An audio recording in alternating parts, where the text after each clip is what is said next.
Sasha TV news. Nandyal మున్సిపాలిటీలో గత కొన్ని రోజులుగా జరుగుతున్న వివాదాస్పద స్థలం విషయంలో ఆ స్థలానికి పన్ను విధించిన నేపథ్యంలో సంబంధిత ఆర్ఓ, ఆర్ఐ, సచివాలయ అడ్మిన్లను సస్పెండ్ చేస్తూ మున్సిపల్ కమిషనర్ వెల్లడించడం జరిగింది. ఈ విషయంపై శనివారం జరిగిన నంద్యాల మున్సిపల్ కౌన్సిల్ సమావేశంలో municipal vice chairman Pamshavali vacant land tax వేసిన క్రింది స్థాయి అధికారులను సస్పెండ్ చేయడంపై తీవ్రంగా మండిపడుతూ అందుకు ముఖ్య బాధ్యుడైన మున్సిపల్ కమిషనర్ను సస్పెండ్ చేయాలని ఉన్నత అధికారులను డిమాండ్ చేశాడు.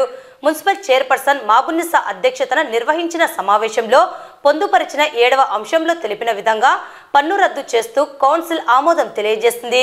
అలాగే ఇటీవల మున్సిపాలిటీకి సంబంధించి గేట్ల వసూలు, కొన్ని షాపింగ్ కాంప్లెక్స్ల వేలంపాటను రద్దు చేస్తూ కౌన్సిల్ నిర్ణయం తీసుకోవడం జరిగింది. కౌన్సిలర్లు వారికి సంబంధించిన వార్డులలో నెలకొన్న సమస్యలను పరిష్కరించాలని కోరుతూ కౌన్సిల్ దృష్టికి తీసుకువచ్చారు. మున్సిపల్ చట్టాలపై అవగాహన లేకుండా అజెండాలో అంశాలను పొందుపరిచి వాటిని కౌన్సిల్ ఆమోదం తెలిపినా కూడా ఆ నిర్ణయాలకు విలువ లేకుండా పోతున్నదని, ఇది గౌరవ కౌన్సిల్ను అవమానపరచడమని మున్సిపల్ వైస్ చైర్మన్ పాంశవలి అన్నారు. కోర్టు వివాదంలో ఉన్న స్థలానికి పన్ను విధించిన విషయంలో ఆర్ఓ, ఆర్ఐ, సచివాలయ ఉద్యోగులను బాధ్యులను చేయడం, వారిపై చర్యలు చేపట్టడం సరికాదని, దీనికి ప్రధాన బాధ్యుడైన మున్సిపల్ కమిషనర్ను సస్పెండ్ చేయాలని డిమాండ్ చేశారు. అధికారులు నిర్లక్ష్యం వహిస్తున్నారని, ఇది సరికాదని మున్సిపల్ చైర్పర్సన్ అన్నారు. అలాగే రాటిఫై చేసిన వాటి గురించి తర్వాత కౌన్సిల్ దృష్టికి తీసుకురావాలని మున్సిపల్ కమిషనర్ను చైర్పర్సన్ సూచించారు. అధికారులు అజెండాలో పొందుపరచవలసిన అంశాలపై ముందుగానే క్లారిఫికేషన్ తీసుకోవాలని సూచించారు. అనుమతులు ఉల్లంఘించి నిర్మిస్తున్న కట్టడాలపై చర్యలు తీసుకోవడంపై సంబంధిత శాఖ అధికారులు పూర్తిగా వైఫల్యం చెందారని ప్రాథమికంగా గుర్తించి సదరు యజమానులపై చర్యలు చేపట్టాలని కోరారు. అధికారుల నిర్లక్ష్య వైఖరిపై మున్సిపల్ చైర్పర్సన్, వైస్ చైర్మన్, కౌన్సిలర్లు తీవ్ర అసహనం వ్యక్తం చేశారు. ఈ సమావేశంలో municipal commissioner Niranjan Reddy, vice chairman Gangisetty Sridhar, కౌన్సిలర్లు, కోఆప్షన్ సభ్యులు, అధికారులు పాల్గొన్నారు.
ఈ సబ్జెక్టు పాస్ చేసే ముందర అధ్యక్ష, మనం పాస్ చేసిన సబ్జెక్టులకు, అజెండాకు వచ్చే సబ్జెక్టులకు మనం పాస్ చేస్తున్నాం. దీనిలకు విలువ ఉందా లేదా, ఆర్డిఎంఏ గారు కానీ డిఎంఏ గారు కానీ దీనిలను పరిగణలోకి తీసుకుంటున్నారా లేదా అనేది ఒక్కసారి కమిషనర్ గారు మీ ద్వారా అడుగుతున్నాను.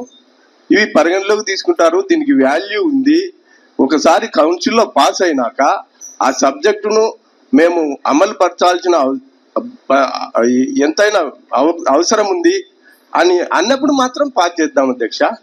మనము పాస్ చేసే సబ్జెక్టులకు విలువ ఉందా లేదా, ఆర్డిఎంఏ గారు కానీ డిఎంఏ గారు కానీ ప్రభుత్వం కానీ పరిగణలోకి తీసుకుంటుందా లేదా, ఈ ఒక్క కౌన్సిల్లోనే ఇట్లా జరుగుతుందా, నంద్యాల కౌన్సిల్లోనే ఇట్లా జరుగుతుందా, రాష్ట్ర వ్యాప్తంగా ఉన్న కౌన్సిల్లో కూడా ఇట్లా జరుగుతుందా? చట్టం తెలిసింది మన కమిషనర్ గారికి ఒక్కరికేనా, మిగతా కమిషనర్లకు కూడా చట్టం తెలుసా? తెలియకుండానే వాళ్ళు కమిషనర్లు అయినారు. ఇక్కడే చట్టం తెలిసి కమిషనర్ అయినాడు. అదొక్కటి నాకు ముందు క్లారిఫికేషన్ ఇచ్చిన తర్వాత సబ్జెక్ట్లకు వెళ్తాను అధ్యక్ష. గతంలో కంటే కూడా లోకల్ బాడీస్కు పవర్స్ అనేది ఎక్కువగా డెలిగేట్ చేయడం అనేది జరిగింది. ఆ పవర్స్ ఏ రకంగా ఎగ్జిక్యూట్ చేయాలి ఏమిటి అనే దానికి గాను 1965లో పురపాలక సంఘ చట్టం అనేది ఒకటి రూపకల్పన చేసి దీన్ని అసెంబ్లీలో దీన్ని అప్రూవల్ తీసుకుని దీన్ని ఒక మోడల్ మనము ఈ 65లో జారీ చేసిన పురపాలక సంఘ చట్టానికి లోబడి మనం కౌన్సిల్లను కానీ లేదంటే ప్రజలకు సంబంధించిన ఏ రకమైన సమస్యలను కానీ ఏ రకంగా మనం చేయాలి, మరి ఎవరి విధి విధానాలు ఏమిటి, ఎవరు ఏమి చేయాలి అనే దాని మీద ఒక స్పష్టత అనేది ఇవ్వబడి ఉంది. దాని ప్రకారం మనం మన పట్టణానికి సంబంధించిన నంద్యాల పట్టణానికి సంబంధించిన అన్ని విషయాల మీద కూడా గౌరవ కౌన్సిల్లో చర్చించి గౌరవ కౌన్సిల్ నిర్ణయాలను ఏదైతే ఉందో వాటి ప్రభుత్వానికి రీజనల్ డైరెక్టర్ గారికి తర్వాత సిడిఎంఏ గారికి ఆన్లైన్ సిస్టమ్ ద్వారా పంపించడం అనేది జరుగుతుంది. దాంట్లో ఏదైనా తప్పులు పొరపాట్లు కమిషనర్ గారు ఇక్కడ పంపిస్తున్నారు, డిఎంఏ గారికి పంపాల్సిందే. ఆ ప్రాసెస్ అంతా అయినో నేను కూడా 25 ఏళ్ళ నుంచి ఇక్కడే ఉంటున్నాను. అంటే అనుకోండి ఈ సంవత్సరం ముందుకు వచ్చినలే ఈ 3 ఏళ్ళు. అది కాదు నేను అడుగుతున్నది. మా కౌన్సిల్లో ఏ కౌన్సిల్ అయినా ఆంధ్రప్రదేశ్ రాష్ట్రంలో ఉన్న కౌన్సిల్ సభ్యులు అందరి విషయం అడుగుతున్నాను. అన్ని మున్సిపాలిటీలలో ఈ చట్టము ఏమి కౌన్సిల్లో పాస్ అయిన సబ్జెక్టును అమలు పరచాల్సిన బాధ్యత పాలక వర్గానికి ఉందా లేదా, అధికారులకు ఉందా లేదా? ఏదైనా సబ్జెక్టు మీరు క్లారిఫికేషన్, మీకు డౌట్ వచ్చింది క్లారిఫికేషన్ తీసుకోండి. సబ్జెక్టులు పెట్టేది మీరు. పాస్ అయిన తర్వాత కౌన్సిల్ సభ్యులందరినీ అవమానపరుస్తూ ఆ సబ్జెక్టును పాస్ చేయకుండా, ఆ సబ్జెక్టును అమలు పరచకుండా, ఆ సబ్జెక్టును పైకి రాసినాము పైనుంచి రావాలా అంటే వాట్ ఇస్ దిస్ అధ్యక్ష? ఏంటి ఇది పద్ధతి? కౌన్సిలర్స్కు కౌన్సిల్కు ఒక హుందాతనం ఉంది, ఓ పద్ధతి ఉంది. ఏమి ఇక్కడ ఎవరు అవినీతి పరులేం లేరు, నిజాయితీగా నిక్కచ్చిగా పనిచేసే కౌన్సిలర్స్ ఉన్నారు. కాబట్టి ఒక పద్ధతి ఉన్నప్పుడు ఆవేదన ఉంటుంది అధ్యక్ష. మేము అడుగుతాం, మీరు ముందు క్లారిఫికేషన్ ఎందుకు తీసుకోలేదు? ఆ సబ్జెక్ట్ ను పెట్టేటప్పుడు మీకు తెలియదా? ప్రియాంబుల్ రాసేటప్పుడు మీకు తెలియదా? ఆల్రెడీ ఇలా ఎన్నో సార్లు తీసుకోవడం జరిగింది. ఏదైతే ఇప్పుడు స్టాఫ్ నర్స్ అడుగుతున్నారో లాస్ట్ ఇయర్ గానీ మనము దాన్ని 1 year గా ఇదే కౌన్సిల్ త్రూనే తీసుకోవడం జరిగింది. టీఎఫ్ ద్వారా మనం ఆల్రెడీ తీర్మానించాము లాస్ట్ మంత్. కానీ ఎందుకు తీసుకోలేదు అనేది గౌరవ సభ్యులు ఇలా ఎందుకు మనకు రోజు మనం చూస్తూనే ఉన్నాం సోషల్ మీడియాలో గానీ దాంట్లో గానీ ఎన్నో అవినీతి మరకలు మన మున్సిపాలిటీ మీద అంటుతున్నాయి. దాన్ని పూర్తి స్థాయిలో తీయాల్సిన బాధ్యత యాజ్ ఎ కమిషనర్ గా మీకుంది. ఎందుకు ఇలా ఏదైనా సరే గౌరవ సభ్యులు అడిగినప్పుడు ఒక్క అంశం మీద ఈ రోజు మనము గతంలోనే చెప్పుకోవడం జరిగింది. ఏ గౌరవ సభ్యులు అడిగిన క్వశ్చన్ ని వాళ్ళకు మినిట్స్ ద్వారా ఖచ్చితంగా ఏర్పాటు చేయండి, వాళ్ళ దృష్టికి తీసుకెళ్ళండి అని చెప్పి. కానీ మేము అడుగుతూనే ఉన్నాము. మీ అధికారుల దృష్టిలో ఎలా ఉందంటే ప్రతి నెల వస్తారు, ఒక రోజు మాట్లాడతారు, వెళ్ళిపోతారనే అనుకుంటున్నారు. మినిట్స్ బుక్ ఎందుకు మన పట్టణంలో 706/A9 అనే సర్వే నెంబర్కు సంబంధించి బాలనారాయణ గారు మరియు రామిశెట్టి వెంకటన్న గారి పేరిట మన పురపాలక సంఘంలో ఒక వార్డు సెక్రటేరియట్ 35వ వార్డు సెక్రటేరియట్కు ఒక దరఖాస్తు పెట్టడం జరిగింది.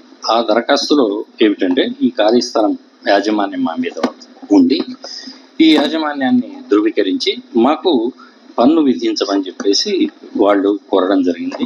మరి దాని మీద మన ఒక కోర్టులో హైకోర్టులో ఒక కేసు పెండింగ్ ఉన్న విషయాన్ని ఎవరైతే దరఖాస్తుదారులు ఉన్నారో ఆ దరఖాస్తుదారులు మున్సిపాలిటీ నోటీస్కు తెలియపరచలేదు. తర్వాత సబ్సిక్వెంట్గా దాన్ని వెరిఫై చేసి మున్సిపల్ అధికారులు దాని మీద పన్ను విధించడం అనేది జరిగింది. పన్ను విధించిన తర్వాత దీంట్లో WP నెంబర్ 23/459/2023లో ఒక 10 మంది మీద ఒక కేసు ఫైల్ చేసి ఆ కేసు హైకోర్టులో పెండింగ్లో ఉన్నట్టుగా మా నోటీస్కి వచ్చింది. ఆ కేసులో మున్సిపాలిటీ వాళ్ళు పార్టీ కాకపోవడం వల్ల మున్సిపల్ కార్యాలయంలో ఆ కేసుకు సంబంధించిన వివరాలు అందుబాటులో లేని కారణం చేత మరి అధికారులు వాటిని మరి సరైన విచారణ చేపట్టకుండా చేశారు అన్నది ఒక ఆరోపణలతోటి మరి ఎవరైతే దాన్ని ఇనీషియల్గా గ్రౌండ్ లెవెల్లో ఎవరైతే వెరిఫై చేయాలో, ఎవరైతే దాన్ని నిర్ధారించుకుని ప్రాపర్గా చేయాలో వాళ్ళు ఎవరైతే ఉన్నారో వాళ్ళని బాధ్యుల మీద ఒక యాక్షన్ తీసుకోవడానికి ఇనీషియల్గా వాళ్ళని యాక్షన్ తీసుకోవడం జరిగింది. వారి మీద ఒక నివేదిక పంపించడం జరిగింది.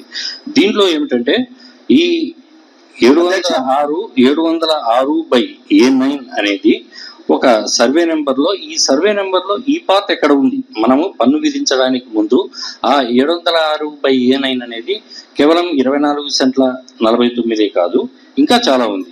దాంట్లో మరి ఇది ఏ పార్ట్కి వస్తుంది? ఇది ఆ సర్వే నెంబర్ లో పర్టికులర్ గా ఈ పార్ట్ ఎక్కడ ఉంటుంది? ఎంత ఉందండి? ఇంకా చాలా ఉంది అంటున్నారు. నుంచి ఎటువంటి ఆదేశాలు వస్తే ఆ ఆదేశాలను పరిగణలోకి తీసుకొని దాని మీద యాక్షన్ తీసుకోవడం అనేది జరుగుతుంది. అప్పటి వరకు ఆ ప్రక్రియను ఏదైతే ఉందో, ఆ పన్ను వేసిన ప్రక్రియను నిలిపివేయడం జరిగింది అనేది ఇది కౌన్సిల్ కు తెలియజెప్పి, దాని ద్వారా ఈ సెక్షన్ 91A ప్రకారం మనం మున్సిపాలిటీలో యాక్షన్ తీసుకోవచ్చు అని చెప్పేసి గౌరవ సిడిఎంఏ గారు ఇచ్చిన ఆదేశాల మేరకు ఈ అంశాన్ని కౌన్సిల్లో ప్రవేశపెట్టడం జరిగిందండి. 7వ నెంబర్ సబ్జెక్ట్ లో పాంశావళి గారు చెప్పిన దాంట్లో నేను పూర్తిగా ఏకీభవిస్తున్నాను. అంతే అధ్యక్ష, ఒక పని వేసేటప్పుడు వేళల్లో అట్లాంటి చిన్న చిన్న విషయాలు మనం క్లియర్ గా చూసి, మేము చిన్న చిన్న అడుగుతారో దాన్ని క్లియర్ గా పరిశీలించేటప్పుడు కొన్ని కోట్ల విలువ చేసే ఆస్తిని మీరు ఏమి చూడకుండా, అది ఎవరిది ఏమి, అది కోర్టులో ఉందా లేదా అని ఇవన్నీ పరిగణలోకి తీసుకోకుండా మీరు పన్నేసిన తర్వాత దాని గురించి మీరు మరి చెప్పిన తర్వాత దానికి బాధ్యులైన చిన్న స్థాయి ఉద్యోగులను ఈ రోజు సస్పెండ్ చేసి మీరు కామ్గా ఉంటే అయిపోదు కదా అధ్యక్ష. ఇట్లా చేయడం వల్ల, పేపర్లో ఎక్కడం వల్ల ఈ రోజు మున్సిపాలిటీకి చెడ్డ పేరు, కౌన్సిల్కి చెడ్డ పేరు. సో మీరు అందరూ దీని దృష్టిలో నేను చెప్పడం ఏమంటే, దీనికి కారకులైన వారిని, అంటే చాలా మంది ఉన్నారు, అందరికి తెలుసు. అంటే దీంట్లో జరిగేది క్లియర్ గా అందరికీ తెలుసు అధ్యక్ష. ఒక 10 మంది ఇన్వాల్వ్ అయిన దాంట్లో 3 కింద స్థాయిలను మీరు తీసేసి మీరు సేఫ్ అనుకుంటే కాదు అధ్యక్ష. కోట్లలో పన్నేసేటప్పుడు మీరు ఎవరిది ఏమి ఎక్కడున్నదని క్లియర్ గా చూసి చేసుకోవాలా. మామూలు చిన్న చిన్న వాటికి సతాయిస్తారు అధ్యక్ష మున్సిపాలిటీలో. అట్లాంటి ఇన్ని కోట్ల విలువ చేసేది ఎవరు తెలియకుండా, ఏం చేయకుండా మీరు అంతా చేసి ఈ రోజు ఊరికి దానికి బాధ్యులనే 3 సస్పెండ్ చేసినారు, 1 తీసేసినారు. దాని గురించి మీరు కఠినంగా చర్య తీసుకోవాలని కోరుకుంటూ, కొంచెం వాళ్ళ ఫ్యామిలీని దృష్టిలో పెట్టుకుని వారిని కూడా చేస్తే అందరినీ పనిష్ చేయండి, లేకపోతే వాళ్ళని కూడా ఉద్యోగాలకు తీసుకోవాలని మేము మనవి చేసుకుంటున్నాం అధ్యక్ష. Thank you. ఏదైతే ఈ రోజు 7వ అంశం సంబంధించి మనము దీని మీద సోషల్ మీడియాలో కానివ్వండి, ఎన్నో పత్రికలలో, ఎన్నో విషయాలలో ఇది మనం ముందుకు రావడం జరిగింది. లేదండి, నేను కానీ ఆల్రెడీ దీన్ని పరిశీలించడం కానీ జరిగింది. దీని సమర్థమైనటువంటి విచారణ తప్పకుండా జరగాలి. ఎందుకనంటే ఆ అవినీతి ఆరోపణలు దీంట్లో ఎన్నో ఉన్నాయని చెప్పి మనకు దీన్ని ముందుగానే తీసుకురావడం జరిగింది. ఇప్పుడు గౌరవ సభ్యులు చెప్పిన విధంగానే దీని మీద సమర్థమైనటువంటి విచారణ తప్పకుండా జరగాలని పై అధికారుల దృష్టికి నేను కానీ తప్పకుండా తీసుకువెళ్తానని ఈ సందర్భంగా తెలియజేసుకుంటూ, అలాగే దీని వల్ల ఏదైతే కోర్టులో ఉన్న అంశాన్ని మనము అధికారులు చేసిన తప్పిదాల వల్ల వాళ్ళు బాధ్యులు కాకూడదు కాబట్టి ఈ అంశాన్ని పాస్ చేస్తూ, దీనికి సంబంధించిన ఏదైనా సరే అవినీతి ఆరోపణలు ఉన్న ప్రతి ఒక్క విషయము బయటికి వచ్చేటట్టుగా చర్యలు తీసుకుంటామని సభాముఖంగా తెలియజేసుకుంటున్నాను. ఎక్కువ ఉన్నాయి, అవి దాని గురించి చెప్పడం కూడా జరిగింది. దాని మీద ఎంతవరకు చర్యలు తీసుకున్నారో కొంచెం చెప్తే బాగుంటుంది అధ్యక్ష. కుక్కలు, ఆవులు, పందులు ఈ విషయంలో గౌరవ కౌన్సిల్ సభ్యులు చర్చించడం జరిగింది. దీని మీద రాష్ట్ర వ్యాప్తంగా అన్ని మున్సిపాలిటీల్లో కూడా ఈ రకమైన సమస్యలు ఉండడంతో గతంలోనే ఒక ఆదేశాలు జారీ చేసి కొన్ని మున్సిపాలిటీలను కొన్ని ఏజెన్సీలను అపాయింట్ చేసి ఈ ఏజెన్సీల ద్వారా కుక్కలకు ఆపరేషన్ ఏబిసి ఇది ఆపరేషన్ చేయించడం కోసం ఆదేశాలు జారీ చేయడం జరిగింది. మన పట్టణంలో గతంలో 2400 కుక్కలు ఉన్నట్టుగా దాదాపు గుర్తించి ఆ 2400లో దాదాపు 1300 కుక్కలకి గతంలోనే ఇదే కౌన్సిల్ సభ్యుల ద్వారా వారి ఆదేశాల మేరకు మాకున్న ప్రస్తుత లెక్కల ప్రకారం 1000 కుక్కలకి సర్జరీ చేయాల్సిన అవసరం ఇంకా పట్టణంలో ఉంది. సార్ అధ్యక్ష, కానీ ఆపరేషన్ చేసిన కానీ ఒక కుక్క 5-6 మాట ఈనింది. మళ్ళా ఈనింది, దానికి ఒక్కదానికి 1800-2000 రూపాయలు మనం ఖర్చు పెడుతున్నాం. పెట్టినా కానీ ఏం లాభం సర్జరీ చేస్తే వీళ్ళేమో తీసుకుని ఆపరేషన్ చేస్తానని చెప్తారు. అదంతా కాని పని. కుక్కలు లేకుండా పిల్లలను కలసడం జాచైంది. కుక్కలు ఆవులు రోడ్ల మీద దాని ఇష్టం వచ్చేది పడుకున్నాయి. కుక్కలు ఆవులు ఎవరైనా పిల్లలు పోతుంటే కానీ వాళ్ళ కొరకనికి ఎండ పడుతున్నాయి. జ్వరాలతో విపరీతంగా అల్లాడిపోతున్నారు అధ్యక్ష. కొంచెం పాకింగ్ చేపించి వార్డులలో 3 నెలలు 4 నెలలు అయింది. అసలు వార్డుకి ఎవరే కానీ అట్లా వచ్చి కూడా రావడం లేదు. ఎవరు చెప్పడం కాదు, అసలు వార్డులో కనిపించడమే లేదు. కసూది చెత్త తీసుకుపోయే వాళ్ళు వస్తున్నారు, కాలువలు కూడా తీయడం లేదు. దోమలు కాకుండా అధ్యక్ష ఇండ్ల దగ్గర ఎంత కష్టంగా ఉంది. జ్వరాలు మా ఇంట్లోనే 4 అందరం జ్వరాలతో నెల రోజుల నుంచి జ్వరాలతో అల్లాడుతున్నారు అధ్యక్ష. ఆ జ్వరాలు తగ్గేటట్లు కొంచెం ఏమన్నా పాంజిరెడ్డి గారు పొళ్ళు తల్లి ఏమన్నా చెప్పియండి అధ్యక్ష. గతంలో టౌన్ ప్లానింగ్ వారిని కొన్ని అడిగారు కౌన్సిల్ సభ్యులు, మీరు నోట్ ఇచ్చారు, వారికి సమాధానం ఇచ్చారని మీ ద్వారా టౌన్ ప్లానింగ్ సెక్షన్ వారిని అడుగుతున్నాను అధ్యక్ష. యాజ్ ఏ కౌన్సిలర్ ఏదన్నా అంశం అడిగినప్పుడు యాజ్ ఎ రూల్ ప్రకారము వాళ్ళకి ఇన్ని గంటల్లోనే వాళ్ళకు ఆ సమాధానం రావాలి. కానీ మనం నెలలైనా కానీ అలా ఎలాంటి సమాచారం ఇవ్వట్లేదు. ఇవ్వకపోగా యాజ్ ఎ చైర్పర్సన్ గా మీకు నోట్ పెట్టినప్పటికీ మీరు ఈ రోజు వరకు ఇవ్వకపోతే మీ మీద మేము ఎలాంటి యాక్షన్ తీసుకోవచ్చో కమిషనర్ గారు? మీరు గతంలో మాకు ఒక నోటు ద్వారా పర్మిషన్స్ ఏమేమి ఇచ్చాము గత 6 నెలల నుంచి అని చెప్పి అడిగారు మేడం. అది కాకపోతే అదంతా కూడా ఆన్లైన్ లో మనము ఇష్యూ చేసిన డేటా కాబట్టి అది యాక్చువల్గా నా లాగిన్లో కానీ కమిషనర్ గారి లాగిన్లో కానీ రాలేదు మేడం. అది తర్వాత దాన్ని డిటిసిపి వారికి ఆర్టీఎస్ ద్వారా మీరు ఇచ్చిన లేఖను కూడా జతపరుస్తూ ఇన్ఫర్మేషన్ కోరడం జరిగింది మేడం. కాకపోతే వారు ఏమన్నా అంటే తర్వాత ఏజీ ఆడిట్ వాళ్ళు వచ్చినారు. వాళ్ళు కూడా లేబర్ సెస్ సంబంధించి ఇవన్నీ కూడా చాలా సుదీర్ఘమైన డేటా అంతా అడిగి ఉన్నారు వాళ్ళు. ఆ డేటా కూడా అంతా కలిపి పెట్టడం జరిగింది. దానికి వారు ఏం చేశారంటే మీకు కమిషనర్ గారి లాగిన్లోనూ మీకు ఆప్షన్ ఇస్తామని చెప్పేసి ఆప్షన్ ఇవ్వడం జరిగింది మేడం. ఆప్షన్ ఇచ్చిన వెంటనే వెబ్సైట్ కూడా డౌన్ అయింది మేడం. ఇప్పుడు ప్రస్తుతం వెబ్సైట్ పనిచేయడం లేదు. అది రాగానే మీరు కోరిన సమాచారం మీకు ఇచ్చేస్తాం. మనము ₹1 80 లక్షలు పెట్టి ఒక మిషన్ తెచ్చినాం పొగ్లైన్. అది మూలకు పడింది, కొత్తదే అది. తర్వాత బాడిగైతే పనిచేస్తున్నాయి. మనకు డబ్బులు పెట్టి కొనుక్కొచ్చినది మాత్రము పని చేయడం లేదు అధ్యక్ష. ఎందుకు అది వివరంగా చెప్పాలా? ఇంకొకటి గల్ఫర్ ఒకటి మూలకు పడేసినారు, మళ్ళీ కొత్త తెచ్చినారు. ఏం అధ్యక్ష ఇంత మనం చేసే పనిది?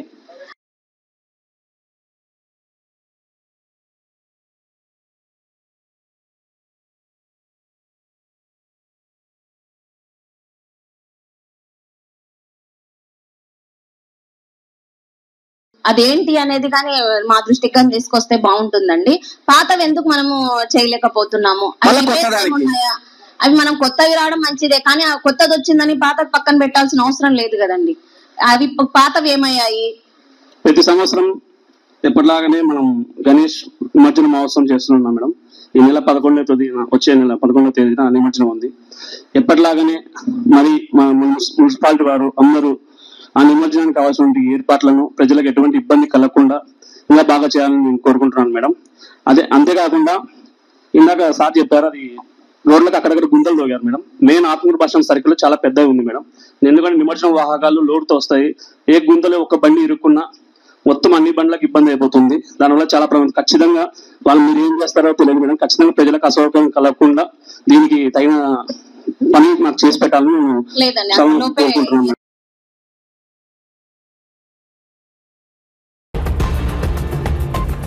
పేదింటి మహిళల ఆర్థిక బలోపేతానికి శిల్ప మహిళా సహకార్ బ్యాంక్ కృషి చేస్తుందని బ్యాంకు చైర్పర్సన్ నాగిని రవిసింహారెడ్డి పేర్కొన్నారు.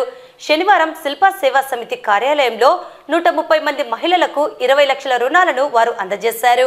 మహిళలు రుణాలను సద్వినియోగం చేసుకోవాలని, ఆర్థికంగా అభివృద్ధి సాధించాలని కోరారు. ఈ సందర్భంగా శిల్ప మహిళా సహకార్ బ్యాంక్ చైర్పర్సన్ నాగిని రవిసింహారెడ్డి మాట్లాడుతూ గత 13 సంవత్సరాలుగా నంద్యాలలో పేద మహిళలకు ఆర్థిక చేయూత అందజేస్తూ అతి తక్కువ వడ్డీతో రుణాలను అందజేస్తున్నామని తెలిపారు. ఇందులో భాగంగా నేడు 130 మందికి 20 లక్షల రుణాలను అందజేయడం జరిగిందన్నారు.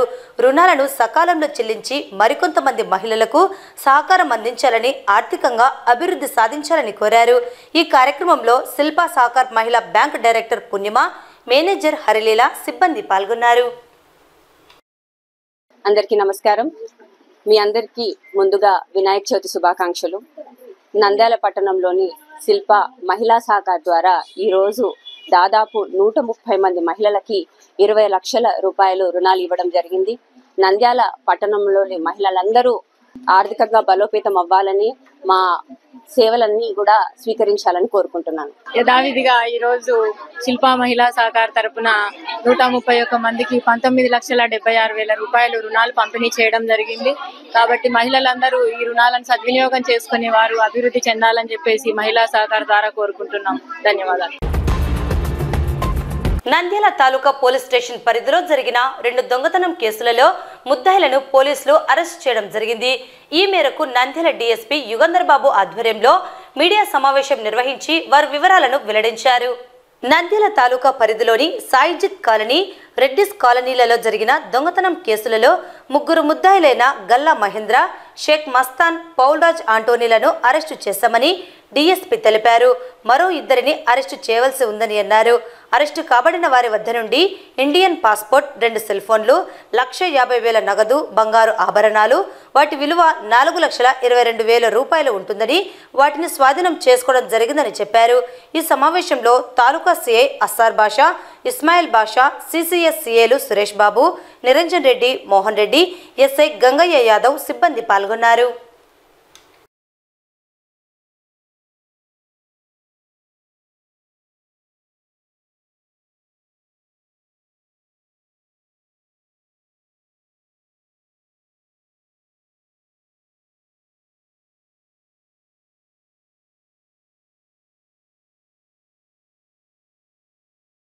నంద్యాల రూరల్ పిఎస్ లిమిట్స్ లో గత నెలలో అంటే జూలై నెలలో జరిగిన 2 దొంగతనం కేసులలో చోరీ కాబడిన సొత్తును ఈరోజు నంద్యాల తాలూకా పిఎస్ వారు, తర్వాత నంద్యాల సిసిఎస్ పోలీస్ వారి సహకారంతో 3 ముద్దాయిలను అరెస్ట్ చేయడం జరిగింది.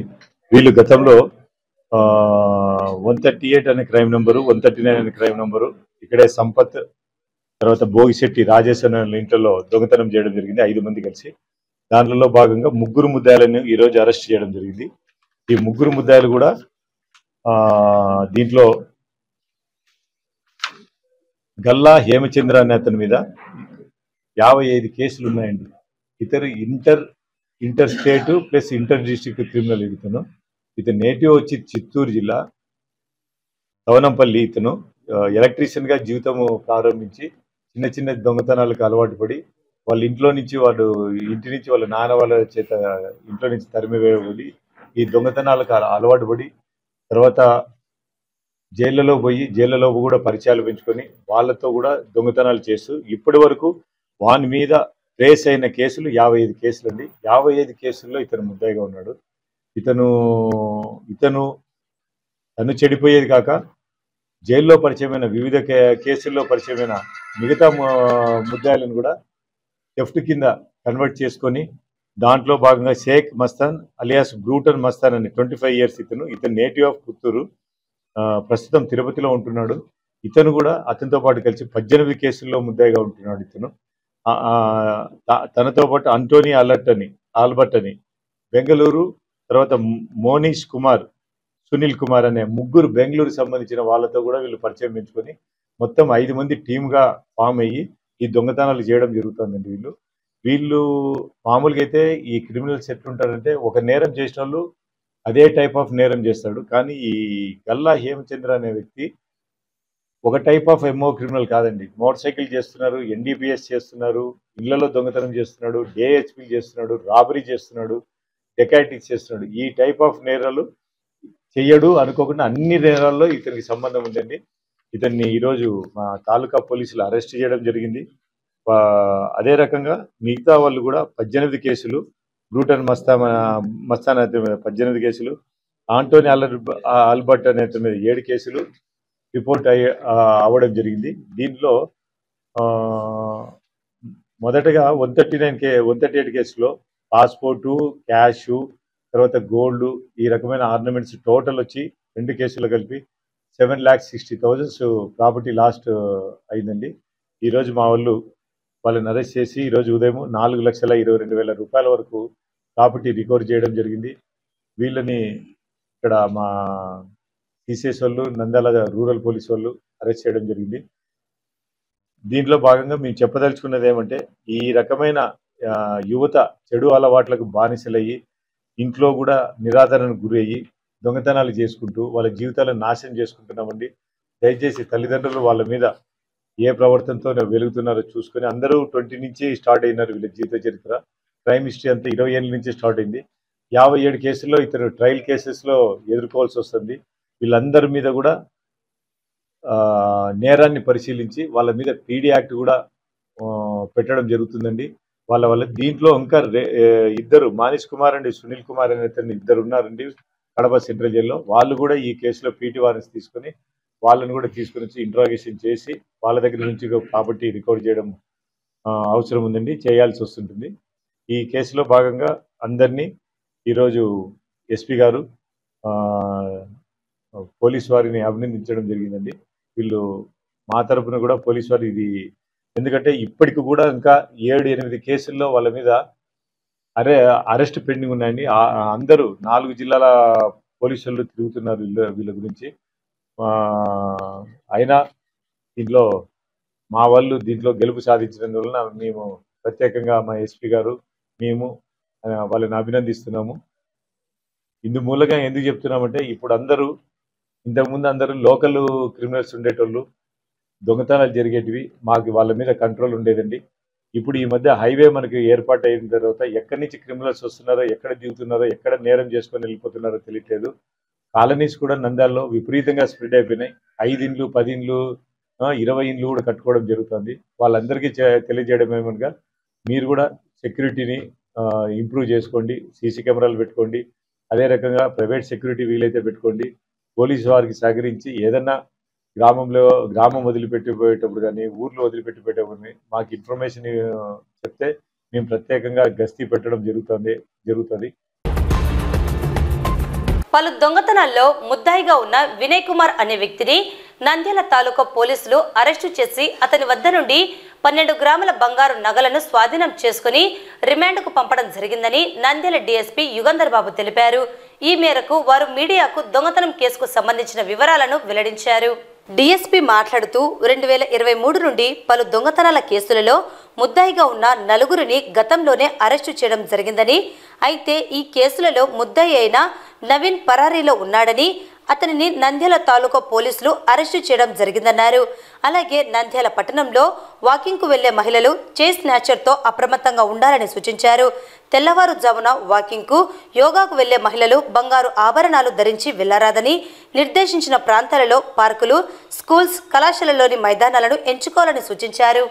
ఈరోజు నంద్యాల 2 టౌన్ పోలీస్ వారు మరి సిసిఎస్ పోలీస్ వారి ఆధ్వర్యంలో గతంలో నంద్యాల 2 టౌన్లో 100/2023, 138/2023 కేసుల్లో అంటే నైట్ హెచ్బి కేసుల్లో నేరం జరిగింది. దాంట్లో సుమారు 9.2 గ్రామ్స్ గోల్డ్ తర్వాత క్యాష్ దొంగతనం చేయడం జరిగిందండి. దాంట్లో భాగంగా 2023 నుంచి అబ్స్కాండ్లో ఉన్న ముద్దాయి పోలుగారి వినయ్ కుమార్ అలియాస్ వినయ్ అలియాస్ మూటి నంద్యాల దేవనగర్కి చెందిన ఈ అబ్బాయిని అరెస్ట్ చేయడం జరిగింది.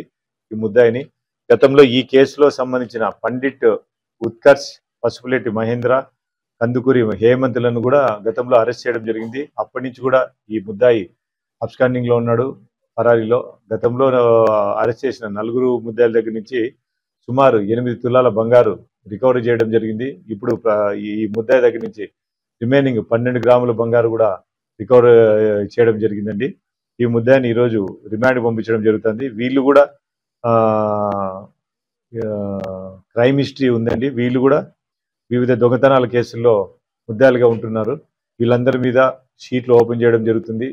అదే రకంగా వీళ్ళు ఒకటే సంవత్సరంలో చేసిన నేరాలన్నీ పరిశీలించి వీళ్ళ మీద కూడా పీడీ యాక్ట్ పెట్టి రిమాండ్ పంపించడం జరుగుతుంది. ఉదయం పూట వాకింగ్ కు బయటకు వచ్చే ఆడవారు ఎవరైతే ఉన్నారో దయచేసి అందరి తల్లులకు చెప్పడం ఏమంటే భారీ నగలు కానీ పెద్ద పెద్ద నగలు కానీ వేసుకొని వాకింగ్ రావడం చేయకండి అమ్మా. ఎందుకంటే తెల్లవారుజామున రాత్రి నుంచి బీట్ చేసిన కానిస్టేబుల్ 5-5:30కి వెళ్ళిపోతారు. మీరు 6 గంటలకు వచ్చేటప్పటికి ఇంకా డ్యూటీలో 7 o'clock ఎక్కే కానిస్టేబుల్ ఉంటారు. ఇన్ బిట్వీన్ 5 to 7 కొద్దిగా స్లాగ్నెస్ ఉంటుంది. ఆ టైంలో మీరు వాకింగ్లకు వస్తారు. మేము టౌన్ అంతా పెట్రోలింగ్ చేయడం కుదరదు కాబట్టి మీరు దయచేసి ఒక గ్రౌండ్కి పోవడం కానీ వాకింగ్ ఎక్కడుందో ఒక పార్కుకు వెళ్ళడం కానీ జరిగితే బాగుంటుంది. ఎక్కడ పడితే అక్కడ ఓపెన్ ప్లేస్లో రోడ్లకు వెళ్ళకోకుండా ఒక చోట మీరు అలవాటు చేసుకుంటే అక్కడ మేము పోలీస్ గస్తీ ఏర్పాటు చేయడం జరుగుతుంది. టౌన్ అంతా అంటే కొద్దిగా కుదరకపోవచ్చు, మీరు పోలీస్ వారికి సహకరించి ఏదైనా మున్సిపల్ గ్రౌండ్ కానీ ఏదైనా స్కూల్స్ కాలేజెస్ గ్రౌండ్ సెలెక్ట్ చేసుకుని అక్కడికి వెళ్తే మేము అక్కడ ఖచ్చితంగా గస్తీ పంపించడానికి వీలవుతుందండి. టౌన్ అంతా అయితే కొద్దిగా ఇబ్బంది అవుతుంది, దాన్ని సహకరించవలసిందిగా కోరుతూ మీరు కూడా జాగ్రత్తగా ఉండి నగలు వేసుకొని దయచేసి పొద్దున పూట ఎక్సర్సైజ్కి అయితేనేమి యోగాలకైతే పోయేటోళ్ళు అవాయిడ్ చేయమని పోలీస్ వారి ద్వారా కోరుతున్నామండి. Thank you. నంద్యాల పట్టణంలో మ్యాట్రిక్స్ కంపెనీకి చెందిన 179 కెమెరాల్లో ఆల్మోస్ట్ 160 కెమెరాలు పనిచేస్తున్నాయండి. ఎటువంటి భయం అక్కర్లేదు, ఎక్కడ ఏది జరిగినా కానీ దానిలో క్యాప్చర్ అయ్యే అవకాశం ఉంది. ఈ రైనీ సీజన్ కాబట్టి కొన్ని చోట్ల ఒక 10-15 కెమెరాస్ ఒకటి వర్క్ చేయట్లేదు, అవి కూడా వర్కింగ్ కండిషన్లో వితిన్ 2 days లోపల తెప్పించడం జరుగుతుంది. ఇవి కాకోకుండా ప్రైవేటు ఏవైతే ఇన్స్టిట్యూషన్స్ ఉన్నాయో, కాలేజీలు ఉన్నాయో, తర్వాత షాప్స్ ఉన్నాయో అవి దాంట్లో ఆల్మోస్ట్ 3 to 700 కెమెరాస్ ఉన్నాయండి. దాంట్లో కూడా ఆల్మోస్ట్ ఒక 40 కెమెరాలు తప్ప రిమైనింగ్ అన్నీ పనిచేస్తున్నాయి. శాంతి భద్రతల విషయంలో కానీ క్యాప్చర్ విషయంలో కానీ ఎటువంటి అనుమానం అక్కర్లేదు, అన్నీ మా దగ్గర ఫీడ్ అవుతుంది. ఎటువంటి నేరస్తుడైనా తప్పించుకోవడానికి వీలు లేకుండా మేము మిగతా చోట కూడా ఎంటైర్ నంద్యాల టౌన్లో ఎంట్రీ అండ్ ఎగ్జిట్ పాయింట్ కూడా మేము ఐడెంటిఫై చేసి కొత్తగా కూడా మేము గవర్నమెంట్కి పంపించడం జరిగింది. అవి గాన పెడితే మన నంద్యాల పట్టణంలో ఎటువంటి నేరం జరిగినా మా దగ్గర సీసీ కెమెరాలో ఫీడ్ అవుతుందండి, ఏమి ఇబ్బంది లేదు. సీసీ కెమెరా పర్యవేక్షణ మాకు కంట్రోల్ రూమ్ లో అన్ని కెమెరాలకు కనెక్టివిటీ ఉంది. ఏ కెమెరా మనం చూడాలనుకుంటే కూడా అక్కడ పోయి మనం ఆ కెమెరా ఆ ఏరియా సంబంధించినది మనము ఫుటేజెస్ తీసుకోవచ్చండి. అన్ని మ్యాట్రిక్స్ కంపెనీ నుంచి మటుకు మనం విజయవాడ దగ్గర నుంచి లెటర్ పెట్టి అక్కడి నుంచి ఫుటేజ్ కలెక్ట్ చేసుకోవాల్సి వస్తుంది.